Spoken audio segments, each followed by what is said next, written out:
जय माता दी।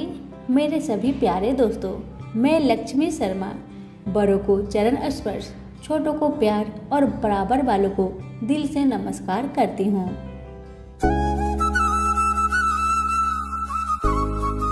आज रविवार के दिन आप सभी सुनेंगे रविवार व्रत कथा। कथा। एक था राजा, एक थी रानी। उनके पास सिपाही, घोड़े, दास दासियां, धन दौलत सब कुछ था। सिर्फ उन्हें संतान नहीं थी। इसी कारण राजा रानी बहुत ही दुखी रहते थे। संतान प्राप्ति के लिए उन्होंने हर तरह का दान धर्म, धार्मिक अनुष्ठान, जप मंत्र, व्रत, पूजा पाठ किए, लेकिन कोई फायदा नहीं हुआ। अब राजा रानी दोनों ही बुढ़ापे की ओर बढ़ते गए। बुढ़ापे की ओर जैसे ही बढ़ते गए वैसे ही दोनों गहन सोच में पड़ गए। ये सोचकर कि उनकी कोई संतान नहीं है तो फिर इतने बड़े राज्य का क्या होगा? कौन बनेगा इस राज्य का वारिस? कौन लेगा प्रजा की जिम्मेदारी? राजा रानी दिन रात इसी चिंता में रहने लगे। उन्हें तो अब खाना पीना भी अच्छी नहीं लगती। एक सुबह की बात है कि राजा के दरबार में एक साधु जी आए तो दासी रानी को इतला करती है।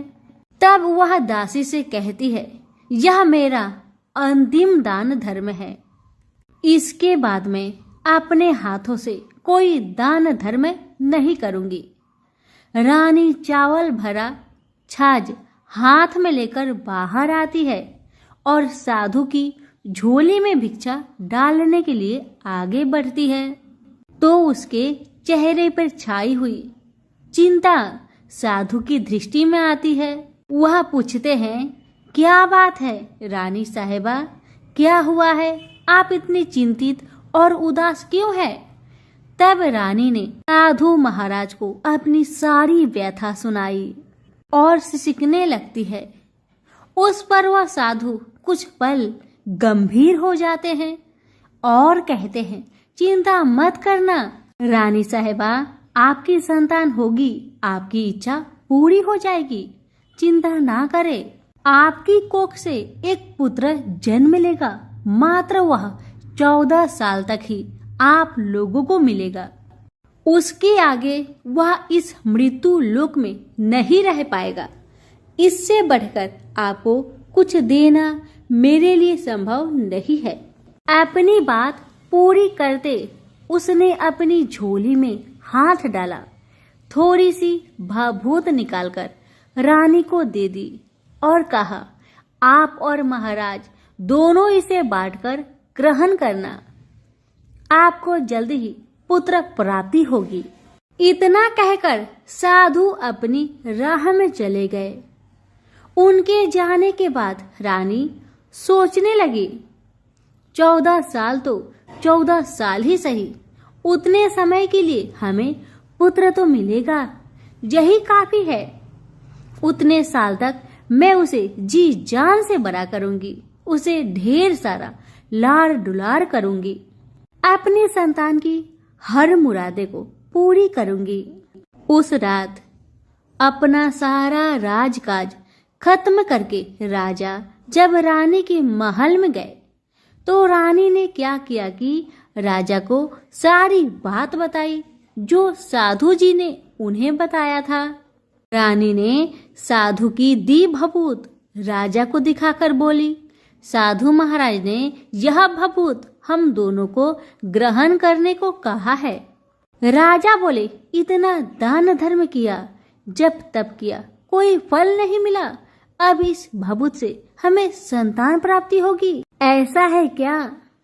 उस पर रानी बोली, जब इतना सब कुछ किया तो अब यह भी सही करके देख लेते हैं। अब बेमतलब की उस साधु के क्रोध को क्यों हम बुलावा दे? राजा को अब किसी पर विश्वास नहीं था, लेकिन पत्नी को दुख न पहुंचे इसलिए वह राजी हो गए।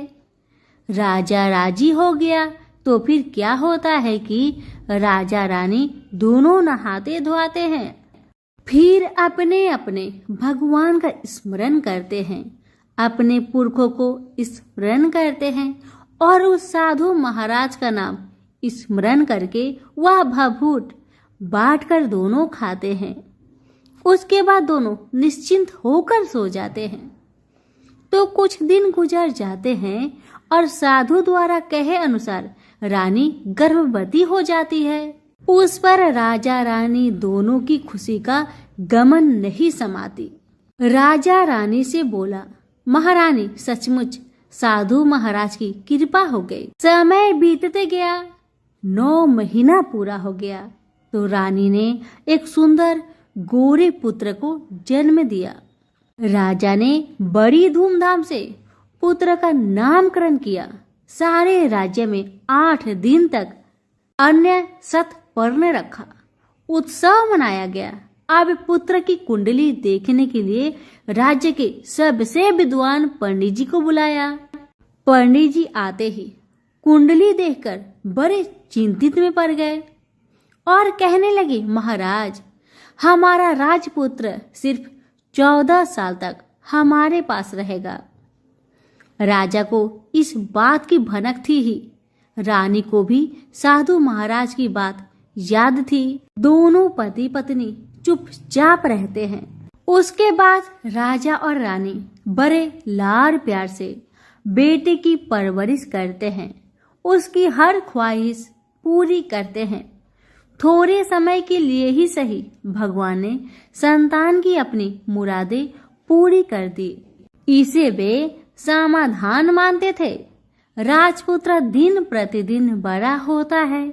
जब वह 7 साल का हो जाता है तो राजा एक अच्छे गुरु की नियुक्ति करके उसे पढ़ाई लिखाई, राज्य शास्त्र, शास्त्र विद्या, घोड़सवारी इत्यादि 12 विद्याओं का शिक्षण देते हैं।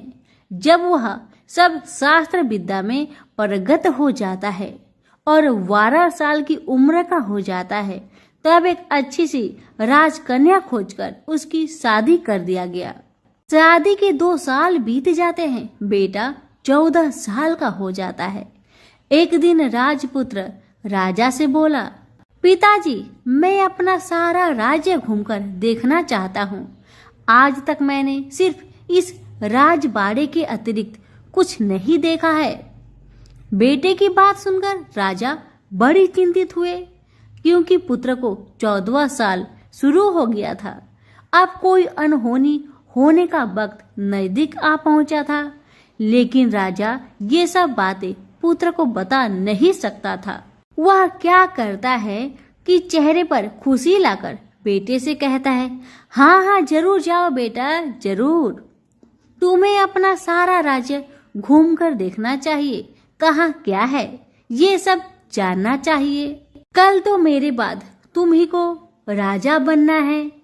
मात्र एक बात का ध्यान रखे कि तुम जहाँ जा रहे हो, क्या कर रहे हो, क्या बात अपनी पत्नी को नहीं बताना।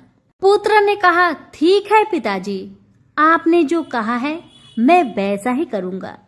तो होता है ये कि राजपुत्र दिन भर अपने पत्नी के साथ मौज मस्ती करता है, खुशियाँ मनाता है और रात को ठीक 12 बजे बिस्तर से उठकर बाहर चला जाता है।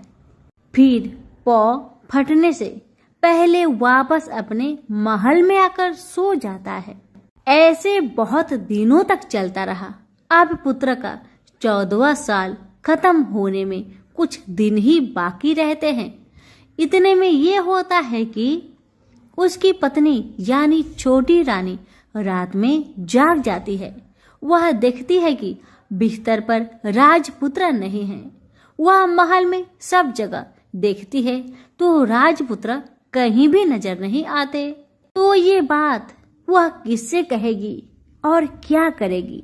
बेचारी चुपचाप रहती है। फिर भोर होने पर वह देखती है कि उसका पति अपनी जगह पर सोया है। छोटी रानी अपने पति से कुछ नहीं पूछती, लेकिन दूसरी रात भी वैसा ही होता है। तीसरी रात, चौथी रात, ऐसे ही बहुत दिन तक चलता है। रानी बहुत चिंतित हो जाती है। पति रात को जाता कहाँ है, किससे मिलने जाता है? छोटी रानी के मन में ढेर सारी सवाल उमड़ जाते हैं, लेकिन छोटी रानी को राजकुमार से सवाल करने में डर लगता था। शायद उसका पति गुस्सा हो बैठे। सास ससुर से पूछने के बारे में सोचा तो उसकी कुल मर्यादा बीच में आ जाती थी। इसी तरह मन ही मन में बेचैन रहती थी। इस हालत में उसे खाने पीने में दिलचस्पी नहीं होती थी। वह दुबली पतली हो जाती है। उसी राज्य में एक फूल बेचने वाली एक बूढ़ी मालिन रहा करती थी। वह हमेशा छोटी रानी को फूल देने उसके महल में आती थी। उस बुढ़िया का ध्यान छोटी रानी पर जाता है। वह उससे पूछती है, बेटी तुम्हें किस बात का दुख है? तुम इस तरह सूख कर काटा क्यों बनी जा रही हो? उस पर रानी कहने लगी, क्या बताऊं बूढ़ी अम्मा, तुम्हारा राजपुत्र हर रात बिस्तर पर से उठकर कहीं और चला जाता है और सुबह भोर होते ही वापस आकर सो जाता है। वह कहाँ जाता है? प्रेमिका से मिलने जाता है क्या? यह सोचकर मैं अन्न जल ग्रहण नहीं कर पाती और सूख सूख कर इस तरह कांटा बन गई हूँ। बुढ़िया सब बात सुनकर उसे एक उपाय बताती है और कहती है, बेटी तुम ऐसा ही करना, आज रात तुम सोना मत, उसके पीछे जाकर देखना कि वह कहाँ जाता है, क्या करता है, उसकी अच्छी तरह से पहरेदारी करना। इस पर छोटी रानी ने कहा, मुझे नींद आ गई तो मैं क्या करूंगी?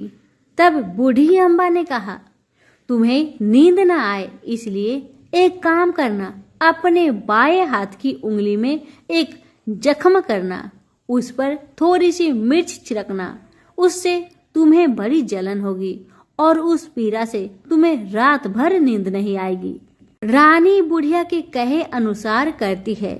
उंगली की जलन से उसे बड़ी देर तक नींद नहीं आती, लेकिन बाद में वह सो जाती है। दूसरे दिन सुबह बुढ़िया फूल लेकर उसके महल में पहुंचती है और पूछती है, क्या हुआ बेटी, देख पाई? क्या तुम्हारा पति कहाँ जाता है? रानी कहने लगी, नहीं अम्मा, पहले कुछ समय जलन के कारण मुझे नींद नहीं आई, पर कुछ देर पश्चात मैं सो गई थी। बुढ़िया कहने लगी, कोई बात नहीं, आज तुम उंगली पर पहले से थोड़ा ज्यादा जख्म करना और ज्यादा मिर्च लगाना। बूढ़ी अम्मा के कहे अनुसार छोटी रानी ने वैसा ही किया, परंतु वह सिर्फ पति के बिस्तर से उठकर बाहर निकलते वक्त जाग पाई थी। वह उसके पीछे नहीं जा सकी क्योंकि उसकी आंखें उस समय तक मुद गई थी। दूसरे दिन सुबह बूढ़ी अम्मा आई तो उसने पूछने से पहले ही छोटी रानी ने बूढ़ी अम्मा को रोक कर कहा, अम्मा मैं आज भी उनकी पहरेदारी ठीक तरह नहीं कर पाई। बुढ़िया कहती है, रोना नहीं बेटी, सब कुछ ठीक हो जाएगा। तुम आज रात जख्म और बड़ा करना और उस पर ज्यादा से ज्यादा मिर्च छिड़कना। और एक काम करना बेटी, वह जब जाने के लिए निकलता है तो उसका रास्ता रोकना। बुढ़िया ने जैसा बताया रानी ने वैसा ही किया। आज रात उसे नींद नहीं आती। अब जैसे ही रात के 12 बजे राजकुमार बिस्तर से उठकर जब महल से निकलने लगे तो बुढ़िया के कहे अनुसार रानी ने वैसा ही किया। दौड़कर जाकर अपने पति का रास्ता रोककर कहने लगी कि कहाँ जा रहे हो, किससे मिलने जा रहे हो, मुझे बताओ। राजपुत्र उसे समझाने की बहुत कोशिश करता है। देखो अगर मैंने तुम्हें वह बताया तो मैं तुम्हें दोबारा नहीं मिल पाऊंगा। पत्नी कहने लगी, कोई बात नहीं, ना मिल पाओ, लेकिन आप रात के समय कहाँ जाते हो ये मुझे पहले बताओ। अब राजपुत्र निरुपाय हो जाता है। पत्नी की जिद के आगे उसकी एक नहीं चल पाती। ठीक उसी समय उसका 14वां साल खत्म होकर 15वां साल लगने वाला था। जो होता है वह हो जाने दो, वह सोचता है। कुछ चावल मंत्रों से सिद्ध करके पत्नी को देकर कहता है, इन चावलों के दानों को दोनों हाथों की मुट्ठी में पकड़ना। पहले दाएं हाथ में पकड़े चावल मेरे ऊपर फेंकना। मैं कौन हूँ तुम्हें पता चल जाएगा। बाद में बाएं हाथ में पकड़े चावल मेरे ऊपर फेंकना। मैं जैसा था तुम्हें मिल जाऊंगा। लेकिन यदि तुम बाएं हाथ के चावल मेरे ऊपर फेंकना भूल गई तो मैं तुम्हें कभी नहीं मिल पाऊंगा। राजकुमारी ने कहा, मैं नहीं भूलूंगी। रानी बड़े आत्मविश्वास के साथ कहकर दाएं हाथ में पकड़े चावल पति के ऊपर फेंक दिया तो राजपुत्र एकदम एक विशाल घोड़ा बन जाता है। एकदम उद्यमा सफेद गर्दन पर लंबी आयल देखते देखते वह तेजी से दौड़ने लगता है। रानी उस घोड़े को एकदम आश्चर्य से देखने लगती है और पति ने बाएं हाथ के चावल फेंकने की जो बात कही थी वह भूल जाती है। उसकी आंखों के सामने घोड़ा महल से बाहर निकलकर चला गया। घोड़ा जो महल से बाहर गया तो वह वापस नहीं आया। अब रानी को बड़ा पश्चाताप हुआ। वह स्वयं को कोसने लगी, लेकिन अब कोई फायदा नहीं होने वाला था। राजपुत्र अब वापस नहीं आने वाला था। सुबह होते ही महाराजा महारानी को सब बात पता चली। उन्हें बहुत दुख हुआ। वे बिस्तर पकड़ते हैं और राह देखते हैं कि एक दिन उनका बेटा वापस आ जाए। इस तरह 1 महीना गुजरा, 2 महीने गुजरे, 3 महीने गुजरे, आखिर 6 महीने पूरे हुए। राजपुत्र का कोई आता पता नहीं लगा। प्रधान राजपुत्र को ढूंढने के लिए राज्य के गांव-गांव सिपाही भेजा गया, लेकिन उन्हें कोई सफलता नहीं मिली। इधर रानी अपनी हठ के कारण पति गायब हो गया, यह सोचकर स्वयं को मन ही मन कोसती रही और प्रण लेती है कि कुछ भी करके पति को ढूंढ लाएगी और उसे वापस घर ले आएगी। एक दिन वह सुबह उठकर सास ससुर के महल में जाती है और कहती है कि मैं अपने पति की खोज में जा रही हूँ। महाराजा महारानी को और क्या चाहिए था, बस उनका बेटा उन्हें वापस मिल जाए। बहू को उन्होंने अनुमति दे दी और कहा कि बेटी तुम्हें जहाँ जाना है जाओ, जो करना है करो, पर मेरा बेटा को लेकर ही वापस आना। भगवान तुम्हें कामयाबी दे। अब रानी क्या करती है कि अपना शाही भेष बदलकर एक सेठानी बन जाती है। कुछ दास दासियों को, कुछ नौकरों को साथ में लिया, कुछ सामान साथ लिया और राज्य की सीमा पर जाकर वहां एक भोजनालय खोल दिया। वह आने वाले सब यात्रियों को खाना मुफ्त में देने लगी। मात्र एक शर्त रखी कि खाने वालों को उसकी देखी कोई अजीब चीज उसकी मालकिन को यानी राजकन्या को बतानी पड़ेगी। तो वहां आने वाला हर नागरिक अपनी तरफ से मैंने यह देखा, मैंने वह देखा कहकर वहां से मुफ्त खाना खाकर जाता था। परंतु रानी को जो बात चाहिए थी वह अब तक किसी से नहीं मिली थी। ऐसे ही कुछ दिन बीत गया तो इधर होता है कि रानी के महल फूल लेकर जाने वाली बुढ़िया के एक बेटा और बहू थे। उनका एक छोटा बेटा था, यानी बुढ़िया का एक पोता था। बेटा और बहू सुबह काम के लिए निकलते थे तो पोते को संभालने की जिम्मेदारियां बुढ़िया पर रहती थी। बुढ़िया दिन भर पोते को संभालती थी। एक दिन होता है कि बुढ़िया को पान खाने की आदत थी, तो पान खाने के लिए चूना चाहिए था। बुढ़िया उसे तैयार करने के लिए सीपियां लेकर आई। इन सीपियों भूनने के लिए गोबर के कंडे चाहिए थे। कंडे इकट्ठा करने के लिए वह बांस की टोकरी लेकर चरवाहे के मैदान में गई। वहाँ बहुत सारे कंडे थे। उन्हें जमा करते करते उसे घर आने में अंधेरा हो गया। इस और शाम होते ही काम से वापस बेटा बहू घर पहुँचे तो देखा कि बच्चा घर पर अकेला है और रो रहा है। वे दोनों गुस्से से लाल पीले हो गए। इतने में बुढ़िया घर आ पहुंची। बेटा ने पूछा, पोते को घर पर अकेला छोड़कर तुम कहाँ गई थी? बुढ़िया बताने लगी कि मैं गोबर के कांडे इकट्ठा करने गई थी। इस पर बेटा बोला, दोबारा बच्चे को अकेला घर पर छोड़कर यदि कहीं गई तो मैं तुम्हें बहुत पीटूंगा। बुढ़िया कहने लगी, नहीं बेटा, फिर कभी ऐसा नहीं करूंगी। लेकिन दूसरे ही दिन बुढ़िया वह बात भूल गई और फिर चरवाहे के मैदान पर कंडे इकट्ठा करने चली गई। शाम को जब बेटा बहू काम से वापस लौटे तो देखते हैं कि बच्चा घर पर अकेला है और वह रो रहा है। अब उसके बेटे की सहन शक्ति खत्म होने लगी और बुढ़िया के वापस आने पर उसे घर से निकाल दिया। बुढ़िया रात भर घर के बाहर अंधेरे में बैठी रही और सुबह होते ही हाथ में टोकरी लेकर कंडे इकट्ठा करने के लिए निकल गई। उस दिन उस पर कंडे इकट्ठा करने का मानो पागलपन सवार था। कंडे इकट्ठा करते करते जब अंधेरा छा गया उसे मालूम ही नहीं चला। उसे जब ध्यान आया तो गांव का रास्ता भी ठीक तरह से दिखाई नहीं दे रहा था।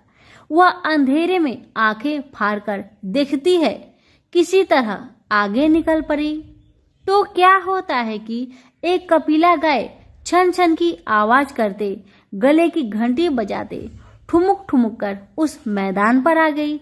उसे देखकर बुढ़िया सोचने लगी कि इस गाय के पीछे पीछे जाऊंगी तो गांव तक पहुंच जाऊंगी। तब बुढ़िया उसके पीछे पीछे जाने लगी। वह गाय क्या करती है कि उस मैदान से लेकर एक एक करके 6 मैदान पार करती है। आखिर में वह 7वें मैदान पर पहुंचती है तो वहां क्या होता है कि उस मैदान पर एक बड़ा सा पत्थर है। गाय जाकर उस पत्थर को अपना सींग मारती है। सींग मारा तो वह पत्थर टूट गया और हट गया और पाताल में नीचे जाने की सीढ़ियां दिखाई देने लगी। तब वह गाय उन सीढ़ियों से नीचे जाने लगी। बुढ़िया वह सब देखती रही और झट जाकर गाय की पूंछ को पकड़ लिया। पूंछ पकड़कर वह गाय के साथ नीचे पाताल पहुंच गई। पाताल में पहुंचते ही तुरंत गाय की पूंछ छोड़ दी और इधर उधर देखने लगी। वहीं से बुढ़िया ने देखा कि पाताल में सब जगह जगमगाहट है, दिया दीप जलते हैं और तेज रोशनी गाय के ऊपर पड़ रही है और वहां अद्भुत घटनाएं घटने लगी। गाय के नीचे जाते ही उसके गले में अपने आप सांकल पड़ गई और छमछम करके कोई दूधारी में गाय का दूध दोहने लगी। लेकिन जो भी कोई वह कर रहा है वह मात्र दिखाई नहीं दे रहा। बुढ़िया बहुत घबरा गई, कहाँ आकर फंस गई। वह सोचने लगी कि और यहाँ वहाँ छिपने के लिए जगह ढूंढने लगी, लेकिन उसे कहीं भी जगह नहीं मिली। हर जगह उजाला ही उजाला था। तो वह यो एक कोने में खड़ी रह गई और जो कुछ सामने हो रहा था उसे चुपचाप देख रही थी। कुछ पल के बाद वहां झट से एक उम्दा सफेद घोड़ा आया। वहां 2 कुंड थे। उसमें से एक कुंड में उस घोड़े ने छलांग लगाई और ऊपर आ गया। अब उसे राजपुत्र का रूप प्राप्त हो गया। राजपुत्र बनने के बाद उसने दूसरे कुंड के पानी में स्नान किया, वहां रखे नए कपड़े पहने। नजदीक ही एक सुंदर पलंग था, उस पर आकर बैठ गया। उसके सामने अपने आप 5 पकवानी की थाली आ गई, दूध की एक प्याली आ गई, पान सुपारी आ गए। उसके सामने एक दिया जलता रहा। राजपुत्र ने खाना खाया, दूध पिया, पान सुपारी खाया और बिस्तर पर लेट जाने से पहले सूर्य देव का स्मरण करके सामने जलते हुए दिए से पूछा, दिए दिए दीप कर, मेरे माता पिता क्या कर रहे हैं? दिया बताने लगा, बेटे के शोक में डूबे हैं। राज्य कौन संभाल रहा है? राज्य प्रधान संभालता है। मेरी पत्नी क्या करती है? दिया बोला, उसने चौराहे पर भोजनालय शुरू किया है और आते जाते लोगों से वह नई खबर के बारे में पूछती है। दिए के यह कहते ही राजपुत्र कहने लगा, ठीक है। उसके बाद वह सो गया। बुढ़िया कोने में खड़ी रहकर यह सब देखती रही। ऐसी अद्भुत घटना उसने जिंदगी में पहली बार देखी थी। उसे अंदर ही अंदर चुलबुलाहट होने लगी। वह अपनी भूख प्यास भूल गई और आगे क्या होता है कि उसे उत्सुकता से देखने लगती है। लेकिन उसके बाद और कुछ घटनाएं नहीं घटती। रात गुजर गई और सुबह हो गई। सुबह होने पर पलंग पर सोया राजपुत्र उठा और फिर से पहले वाले कुंड में छलांग लगाई तो वह फिर से घोड़ा बनकर कुंड से बाहर आ गया। बाहर आते ही वह तेजी से उस पाताल नगरी से बाहर निकल गया। लेकिन वह कहाँ गया, बुढ़िया को कुछ पता नहीं चला। उसके बाद पिछली रात की तरह कोई उस गाय का छमछम करके दूध दुहने लगा। जैसे ही दूध दुहाना खत्म हुआ, उसके गले की साकल अपने आप खुल गई और वह गाय तेजी से ऊपर जाने लगी, सीढ़ियां की ओर भागने लगी। गाय को दौड़ते देखकर बुढ़िया सोचने लगी, अब गाय के साथ यहाँ से ऊपर जाना ही समझदारी है, नहीं तो कोई मुसीबत आकर मेरे ऊपर टपक जाएगी। झट से उसने गाय की पूंछ पकड़ ली और गाय के साथ ऊपर आ गई। गाय जब ऊपर मैदान में पहुंची तो उस सुरंग का रास्ता अपने आप बंद हो गया और उसके मुंह पर एक बड़ा सा पत्थर पूर्ववत खड़ा हो गया। ऊपर आकर वह गाय जंगल की ओर निकल गई तो इधर बुढ़िया एकदम बावली सी हो गई। उसने पाताल नगरी में जो कुछ देखा वह जल्दी से जल्दी किसी को बताने के लिए उतावली हो उठी। उसे एकदम याद आया है कि नगर की सीमा पर कोई औरत भोजनालय चलाती है और नई बात बताने वालों को अच्छा खाना पीना मुफ्त में देती है। वह सोचने लगी कि क्यों न मैं यह बात उस औरत को जाकर बताऊं। यदि उसे यह बात पसंद आ गई तो बाकी जीवन खाने पीने की झंझट से मुक्ति मिलेगी। बुढ़िया ने मन में तय किया और तुरंत उस भोजनालय के द्वार पर टंगे नगाड़े के सामने खड़ी हो गई और जोर जोर से नगाड़ा बजाना शुरू किया।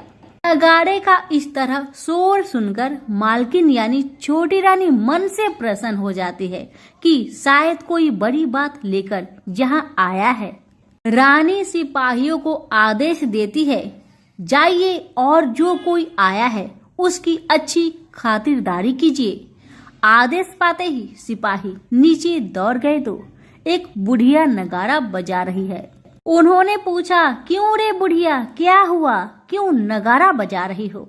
बुढ़िया बोली, कुछ नहीं बेटा, यहाँ खाना मिलता है ना, इसलिए आई हूँ। बुढ़िया ने सिपाहियों से बोला, खाना मिलेगा? सिपाही बोले, हाँ मिलेगा, लेकिन तुझे कोई नई बात बतानी पड़ेगी। बुढ़िया बोली, हाँ बताऊंगी, एक बात मालूम है मुझे। इस पर सिपाही उसे अंदर लेकर आए। उनको मालकिन का आदेश था कि जो कोई बूढ़ा बुजुर्ग वहां आए उनके साथ अच्छी तरह पेश आना, उनका अच्छा आदर आतिथ्य करना। तो सिपाही ने इस बुढ़िया का भरपूर आदर आतिथ्य किया। उसे बड़ी सी थाली भरकर व्यंजन परोसते हैं।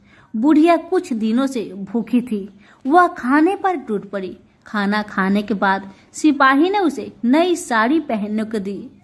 उसके बाद उसे लेकर रानी के पास आए। बुढ़िया और रानी ने तुरंत एक दूसरे को पहचान लिया। बुढ़िया बोली, बेटा तुम हो? और रानी बोली, बुढ़िया अम्मा आप है? बड़ी देर तक दोनों भली भांति की बातें करती रही। आखिर कुरबनी बुढ़िया से कहने लगी, अम्मा अब बताओ तुमने क्या बात नई देखी है।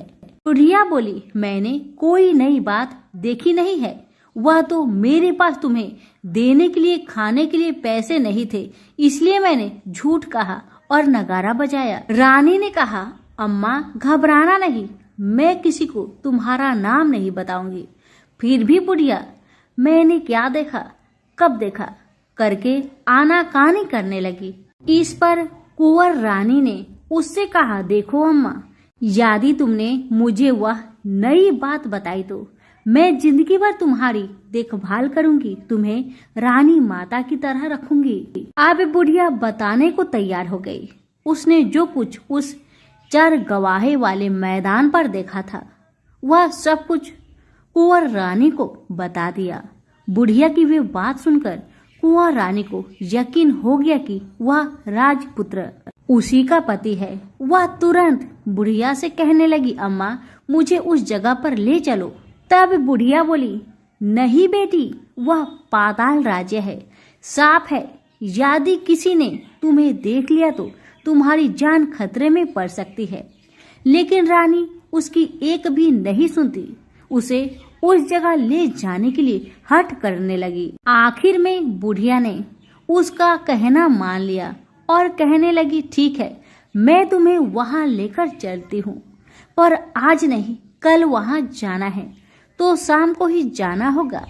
तो दूसरे दिन दोपहर को रानी बुढ़िया के साथ उस मैदान पर गई और एक जगह छुपकर गाय की आने की राह देखने लगी।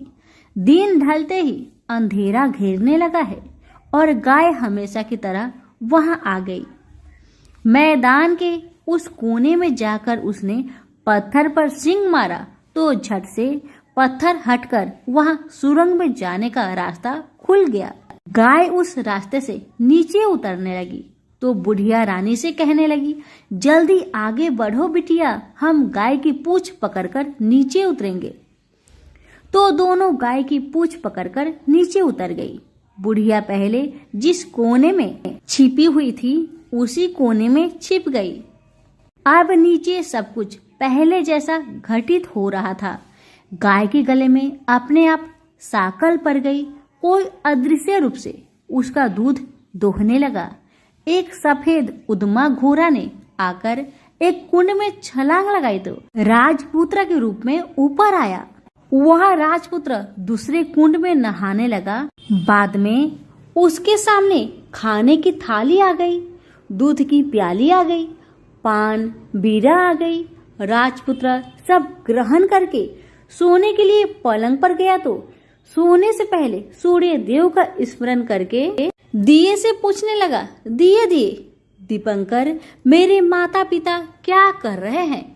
तो दिया कुछ जवाब नहीं दिया, बल्कि वह बुझने लगा है। तब राजपुत्र को कुछ अघटित हुआ। इसका संदेह हो गया कि वह उदास हो गया और जो कुछ हुआ है वह हो जाने दो, ऐसा सोचकर सोने के लिए बिस्तर पर लेट गया। अब रानी का संयम छूट गया। वह दौड़कर पति के पास गई और उसके पैर पकड़ने के लिए आगे बढ़ने लगी।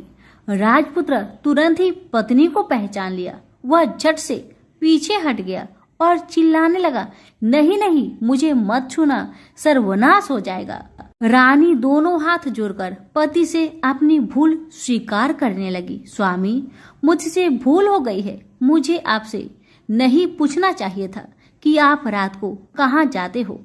मैं अपनी भूल स्वीकार करती हूँ। मुझे मेरी भूल की सजा मिल गई है। अब आप घर चले। आपके वियोग में आपके माता पिता ने बिस्तर पकड़ लिया है। आपकी प्रजा भी बहुत दुखी है। उस पर राजपुत्र कहने लगा, वही तो, एक बार तुम गलती कर बैठी हो, अब दोबारा मत करना, नहीं तो अब मैं तुम्हें जो दिख रहा हूँ वह भी नहीं दिखूंगा। रानी अब विलाप करने लगी, जोर जोर से जमीन पर सिर पटकने लगी। राजपुत्र के मन में उसके प्रति दया उत्पन्न हो गई। वह उससे कहने लगा, यदि तुम मुझे पाना चाहती हो तो तुम्हें एक काम करना होगा। काम कठिन है, लेकिन वह तुम्हें अकेले करना होगा। कहो स्वामी, आप क्या कहते हैं? कितना भी कठिन काम हो मैं पूर्ण करूंगी, रानी कहती है। इस पर राजपुत्र ने उसे बताया, इस पाताल से ऊपर जाते ही तुम्हें एक घना जंगल नजर आएगा। ऐसे 6 जंगल पार करने के पश्चात 7वां जंगल मिलेगा। वह जंगल सबसे घना है। उस जंगल में बीचों बीच एक पीपल का पेड़ है।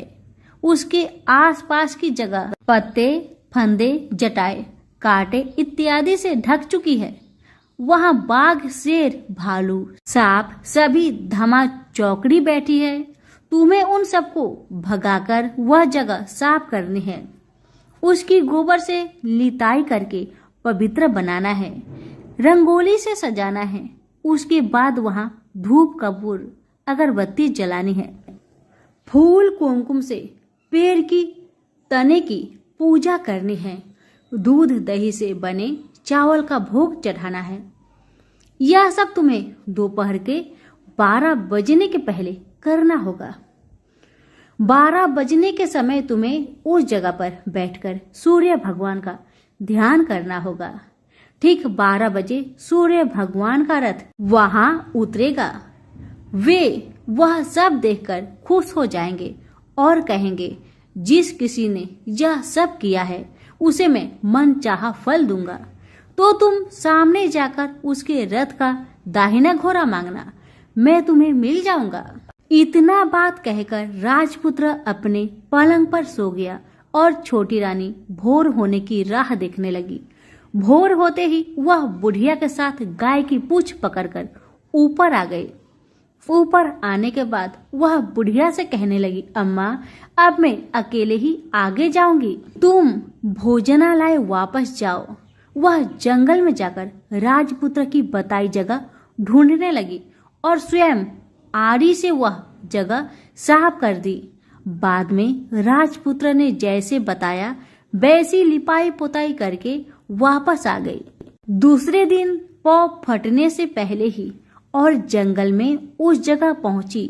वहां जाकर इत्र गुलाब का पानी छिड़ककर वह जगह सुगंधित की। धूप अगरबत्ती जलाकर उसे पवित्र किया और पूजा की। सब सामग्री वहां तैयार रखकर सूर्य भगवान का ध्यान करने बैठ गई, जैसे कि पति ने बताया था। दोपहर को ठीक 12 बजे सूर्य भगवान का रथ उस पीपल के पेड़ पर आकर रुका है। सूर्य भगवान ने जब रथ से नीचे देखा तो सुगंधित वातावरण देखकर बहुत खुश हुए और फिर बोले, जिस किसी ने यह काम किया है वह यहाँ आकर मुझसे कुछ भी मांगे, मैं उसे दूंगा। रानी ने जब ये शब्द सुना तो बिना समय गवाए दौड़कर उनके सामने आ गई और उनको साष्टांग नमस्कार करके बोली, भगवान, वह मैं ही हूँ, मैंने यह जगह साफ की है। भगवान बोले, अच्छा, तो तुम्हें जो चाहिए वह मुझसे मांगो। तो छोटी रानी बोली, भगवान, मुझे आपके रथ का दाहिना घोड़ा चाहिए। सूर्य भगवान बोले, नहीं नहीं, मैं तुम्हें और कुछ भी दे सकता हूँ, लेकिन यह घोड़ा नहीं दे सकता। मेरे रथ के 12 घोड़े हैं, तुम चाहो तो कोई और घोड़ा ले लो, लेकिन दाहिना घोड़ा नहीं, वह मैं तुम्हें नहीं दे सकता। छोटी रानी ने एक नहीं सुनी। वह सूर्य देव से एक ही बात कह रही थी, वही दाहिना घोड़ा दे दीजिए, नहीं तो मैं आपके पैरों में गिरकर अपनी जान दे दूंगी। अब सूर्यदेव धर्म संकट में पड़ गए।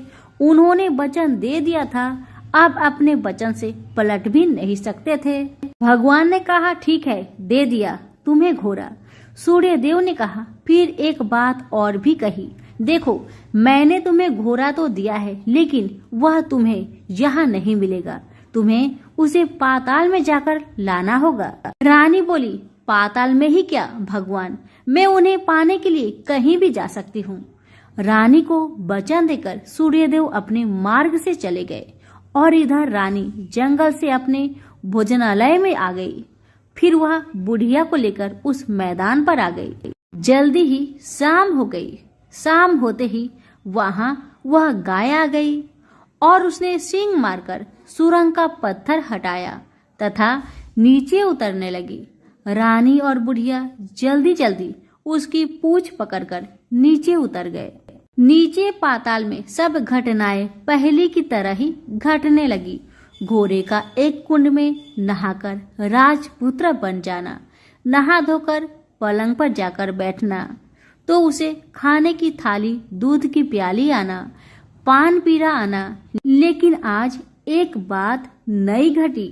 आज दो दो थाली, दो दो दूध की प्याली, दो दो पान पीरे उसके सामने आए। वह कुछ नहीं बोला। अपने हिस्से की थाली खाकर, दूध पीकर और पान पीरा चबाकर वह सोने चला गया और हमेशा की तरह दिए से पूछने लगा, दिए दिए दीपंकर, मेरे माता पिता कैसे हैं? दिया बताने लगा, वे दोनों तुम्हारे शोक में मरने की स्थिति में पहुंच गए हैं। राजकुमार ने कहा, ऐसा? झट से उसकी आंखों से आंसू टपकने लगे। फिर वह पूछने लगा, दिए दिए दीपंकर, मेरा राज्य कौन चला रहा है? दिया बोला, तुम्हारा राज्य प्रधान चला रहा है और वह सब कुछ हड़प चुका है। वह प्रजा पर बहुत अत्याचार कर रहा है। सुनकर राजपुत्र को बहुत गुस्सा आया।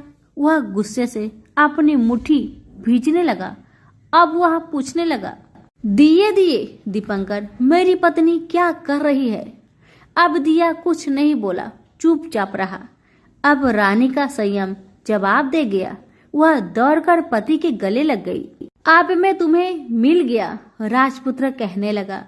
सच कहते हो, अब आप फिर से घोड़ा तो नहीं बनोगे ना? पत्नी ने कहा। पति ने कहा, नहीं, दोबारा घोड़ा नहीं बनूंगा मैं। तुमने जो इतने सारे कष्ट उठाए हैं मुझे पाने के लिए, इसलिए सूर्य देव ने मुझे सदा के लिए घोड़े के जन्म से मुक्त कर दिया है। राजपुत्र ने बड़े प्यार से कहा और उसे गले लगाया। उसके आंसू पोंछे। कुछ देर पश्चात भोर हो गई तो गाय की श्रृंखला टूटकर वह ऊपर भूलोक पर जाने लगी। रानी, राजपुत्र और बुढ़िया उसकी पूंछ पकड़कर ऊपर आ गए। ऊपर आने पर वे सीधे भोजनालय में पहुंचे। वहां का सब सामान लोगों में बांट दिया और उसको ताला लगाकर अपने राज्य में लौट गए। राजपुत्र वापस आता और उसके तेवर देखकर प्रधान घबरा गया। राजपुत्र ने उसे बंदी बनाकर कैद खाने में डाल दिया और राज्य की बागडोर अपने हाथ में ले ली। उसके बाद वह अपने माता पिता को मिलने उनके महल में गया। तब राजपुत्र क्या देखता है कि उसके माता पिता उसके शोक में सी पंजर बने हुए हैं। पुत्र को वापस आया देखकर मरणासन राजा रानी की आंखों से टप टप आंसू बहने लगे। इन दोनों ने पुत्र को गले लगाया, उसे प्यार से सहलाया। इतना होने के बाद उनके सेहत में एकदम सुधार आने लगा। वे अब बिस्तर से उठकर बैठ गए। पुत्र को आशीष देने लगे। राजपुत्र के आने की खबर तुरंत राज्य भर में फैल गई। प्रजा खुशी से फूली नहीं समाई। प्रजाजन राजमहल के सामने इकट्ठे हो गए। राजपुत्र ने भी उन्हें दर्शन दिए और आज से उन्हें कोई दुख नहीं पहुंचाएगा, ऐसा वचन भी दिया। अब राजा अपने पुत्र का राज्य अभिषेक करके उसे सिंहासन पर बैठाता है और बहू को महारानी का दर्जा देता है और स्वयं अपनी पत्नी के साथ ईश्वर स्मरण करते हुए खुशी से दिन बिताता है। महाराज बना राजपुत्र अच्छी तरह से राज्य चलाने लगा और अपनी पत्नी के साथ सुख शांति से जीवन बिताने लगा। उस बुढ़िया को रानी ने अपने ही पास रख लिया। उसकी अच्छी तरह से देखभाल करने लगी। बुढ़िया और उसके बुढ़ापे के दिन खुशी से गुजरने लगे। तो प्रेम से बोलिए, सूर्य भगवान की जय हो।